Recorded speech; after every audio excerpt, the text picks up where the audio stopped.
Salut Kevin, on t'entend parler en anglais. Tu veux parler en anglais ou en français?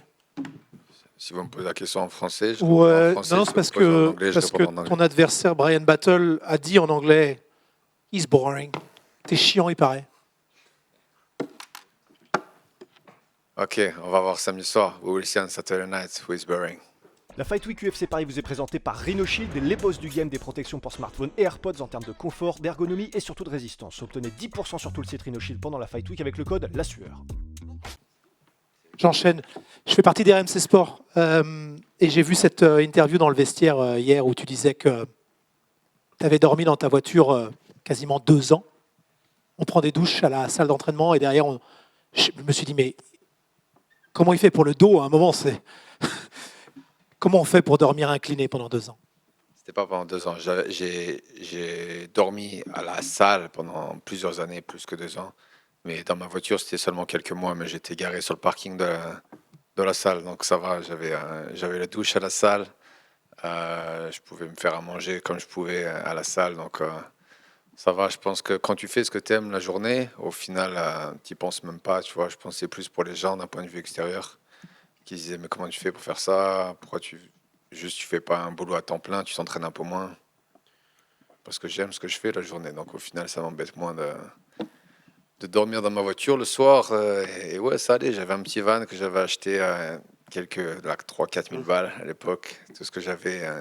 Ouais, ça l'a fait. Ça l'a fait. J'ai survécu. Il y a pire.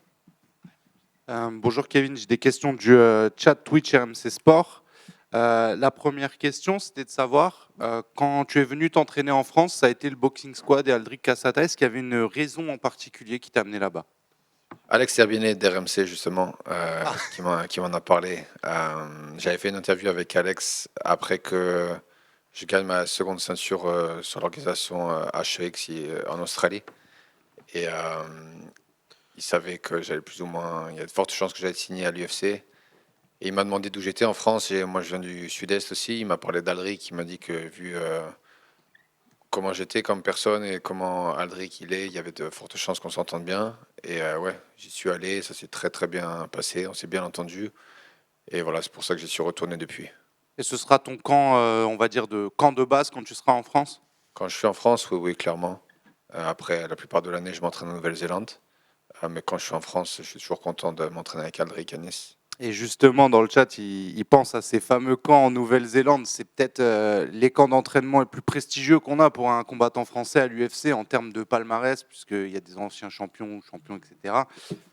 C'est quoi la différence majeure entre un camp en Nouvelle-Zélande avec des champions, etc. Est-ce que tu as pu connaître en France? Je ne dis pas qu'est-ce qui est mieux ou quoi, mais est-ce qu'il y a vraiment des grosses différences? Euh, oui, il y a des gens plus connus et il y a des gens qui combattent pour des millions et des millions de dollars et qui combattent pour eux. Voilà, c'est juste normal de combattre sur les plus grosses cartes au monde. Après, sur le tapis, on est tous pareils, hein, que tu sois amateur, que tu sois pro, que tu sois champion du monde ou que tu ne le sois pas, tu es là pour progresser.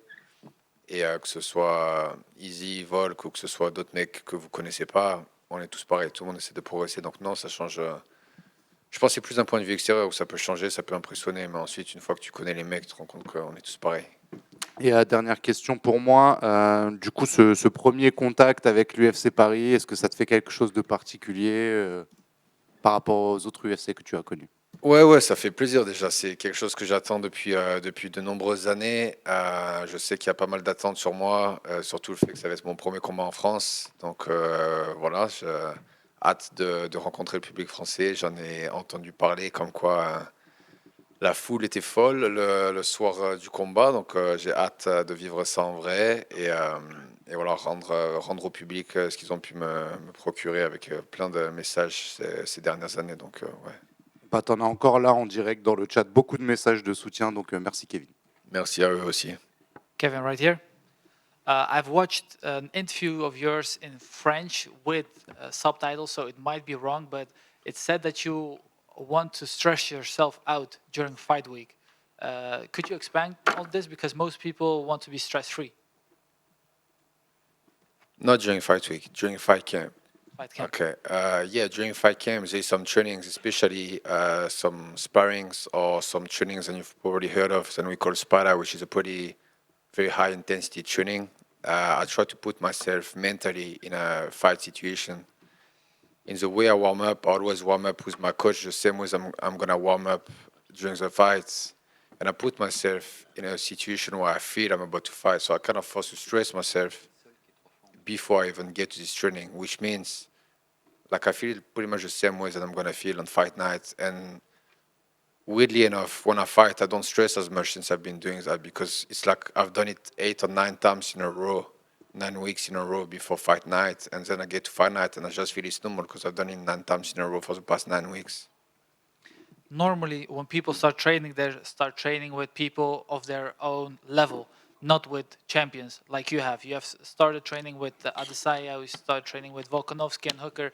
How do you think that advantages you in your fighting career?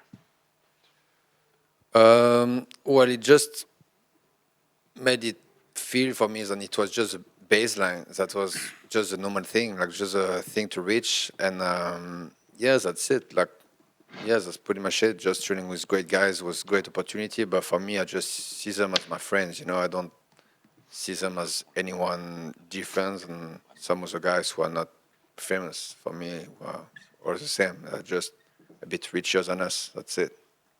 You started MMA at 24, and you said that you were the kind of guy that didn't know that UFC wasn't a sport.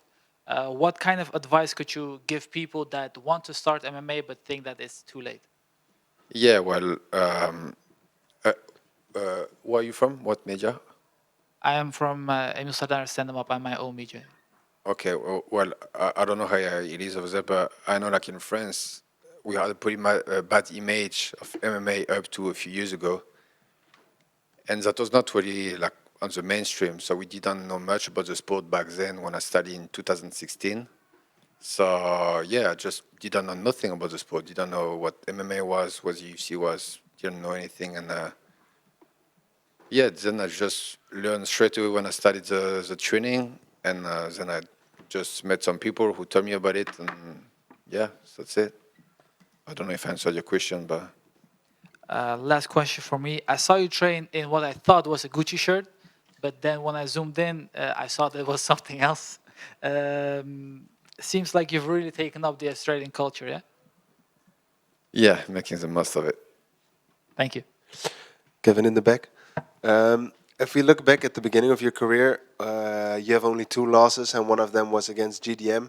You're now on a 5-fight winning streak. Is that a fight you look forward to do again in the future? Yeah, absolutely, 100%. He's been doing great in the UFC. That's good for him. I believe he's in top 5 or top 10 now.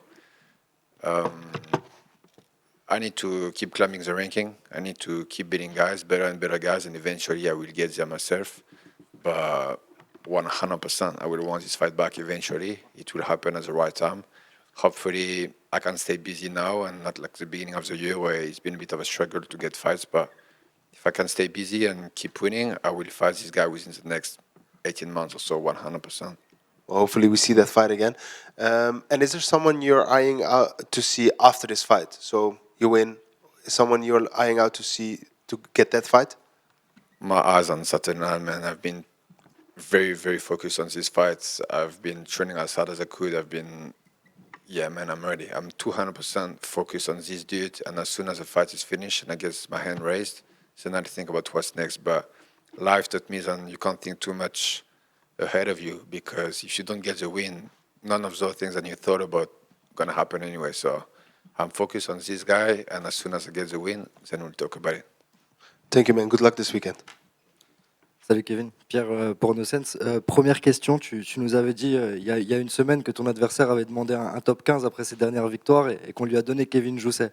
En même temps, il y a Aldric Cassata qui nous a dit que tu avais le niveau top 15. Est-ce que concrètement ce combat, c'est pour une place, pour affronter derrière un mec ranké et rentrer dans le top 15 pour l'un comme pour l'autre? On verra qui nous propose après. Moi, comme j'ai dit, peu importe qui on me propose, je dis oui. Je ne suis pas le genre de personne à choisir mes adversaires. Je veux pas combattre ce mec-là, je veux pas combattre ce mec-là. Je pense que quand tu combats à l'UFC, tu es censé pouvoir combattre tout le monde. Donc peu importe qui il me propose sur mon prochain combat, on acceptera. Si c'est un top 15, c'est super. Si c'est un top 20, c'est super. Si c'est quelqu'un c'est son UFC de début, je le prendrai quand même. Pour moi, ça va ça va rien changer. Bien sûr, l'objectif, c'est d'arriver dans le top 15. Donc, est-ce que ce sera le prochain combat? Je ne sais pas. Mais au bout d'un moment, j'y serai, ça, c'est sûr. Pas de problème avec le décalage horaire. On sait que tu es arrivé de Nouvelle-Zélande. Tu es bien acclimaté de nouveau aux horaires français? Ouais, bah, au final, je suis arrivé à Nice d'abord la semaine dernière. Donc, j'ai eu le temps de faire une semaine à Nice. Ça m'a permis de vraiment me réajuster avec le jet lag. Et maintenant, ça va nickel. Je dors comme un bébé, donc nickel. Je suis bien. Dernière question, est-ce que tu peux nous faire un petit pronostic sur ce combat, ou tu préfères être réservé, ou tu vois quelque chose se passer d'une certaine manière pour samedi soir? Le pronostic, c'est on verra si Brian il a raison, si je suis ennuyant ou pas. Mais crois-moi, il va vite changer d'avis après ce combat. Merci beaucoup, Kevin. La France est toujours plus belle quand on la regarde de loin. C'est sans doute encore plus grand pour toi de revenir et de combattre pour la première fois que des Parisiens, comme Nora Cornell ou d'autres. La suite, ça peut être quoi en termes de logistique? Est-ce que tu as des emprunts down under, ou est-ce qu'en fonction de ce qui peut se passer là, si par exemple je te dis que l'UFC a envie, par rapport à Manon, d'aller dans le sud-est, par rapport à Benoît, d'aller dans le sud-ouest, et peut-être que les prochains événements seraient dans le sud, est-ce que ça peut dicter tes choix de vie plus tard, Kevin, ou tu vas rester pour l'instant là où tu es? En termes de combat, ouais, c'est à chaque fois que l'UFC revient en France, c'est un endroit où j'ai envie de combattre. Je suis français à 100% et fier de l'être, et j'ai envie de représenter mon pays. J'ai envie d'être là à chaque fois que l'UFC viendra en France, ça c'est sûr, que ce soit à Paris ou dans d'autres villes de France. Ce qui est en termes d'entraînement, ça fait déjà plus de 5 ans à peu près que je m'entraîne en Nouvelle-Zélande maintenant. Euh, J'y suis bien, je me plais bien, j'ai une bonne team autour de moi, mais quand je suis à Nice, je me plais bien aussi et j'apprends des choses différentes avec Aldric. Ce que j'ai fait pour ce camp, au final, c'est que j'ai fait le premier mois à Nice où ça m'a bien remis en forme, et ensuite j'ai fait 2 mois et demi à Auckland après pour vraiment peaufiner le camp. Donc je me vois bien faire un petit peu des alternances, on va dire comme ça. On verra de quoi l'avenir est fait, j'y pense pas trop pour le moment. Mais ouais, je pense que j'ai trouvé le bon équilibre.